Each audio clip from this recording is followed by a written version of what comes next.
ছুরিকাঘাত করে বিমান হাইজ্যাকের চেষ্টা করছিলেন এক ব্যক্তি। এ সময় ৩ জনকে ছুরিকাঘাত করে আহত করে সে। এই পরিস্থিতিতে প্রাণের মায়া ত্যাগ করে এগিয়ে আসেন একজন যাত্রী, গুলি চালিয়ে ঝাঁঝরা করে দেন ওই হামলাকারীকে। মধ্য আমেরিকার বেলিজে সান পেট্রোগ্রামী একটি ফ্লাইটে মাঝ আকাশে ঘটে এই ঘটনা। সেই সময় ওই বিমানে ছিলেন ১৪ জন যাত্রী।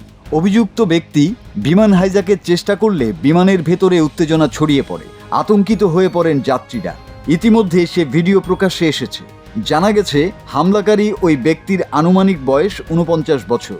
বেলিজের পুলিশ কমিশনার চেস্টার উইলিয়ামস জানিয়েছেন, প্রাথমিকভাবে ওই ব্যক্তির নাম জানা না গেলেও পরে তদন্তে জানা গেছে হামলাকারীর নাম আকিনিওয়েলা সাগুয়া টেইলর।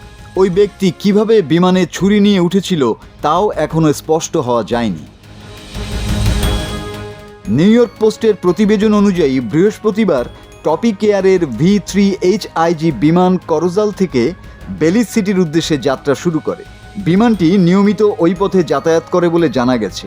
বৃহস্পতিবারও যাত্রা শুরু করেছিল, কিন্তু বিমানটি উঠতে শুরু করার কিছুক্ষণ পরেই মাঝ আকাশে এক প্রৌঢ় একটি ছুরি নিয়ে সহযাত্রীদের আক্রমণ করা শুরু করেন।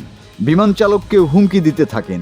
তখনই বিমানে থাকা অন্য এক যাত্রী হামলাকারীকে লক্ষ্য করে গুলি করেন এবং গুলিতে মৃত্যু হয় তার। সংবাদ মাধ্যমে প্রকাশিত খবর অনুযায়ী বিমানে আরও জ্বালানি ভরার জন্য এবং তাকে দেশ থেকে বাইরে নিয়ে যাওয়ার দাবি করেছিল হামলাকারী।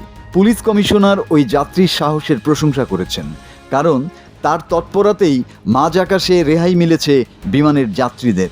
টেলরের উপর গুলি চালানো যাত্রীর প্রশংসা করে তাকে নায়ক তকমাও দিয়েছেন বেলিজের police commissioner. Masud Hasan, Bangla TV.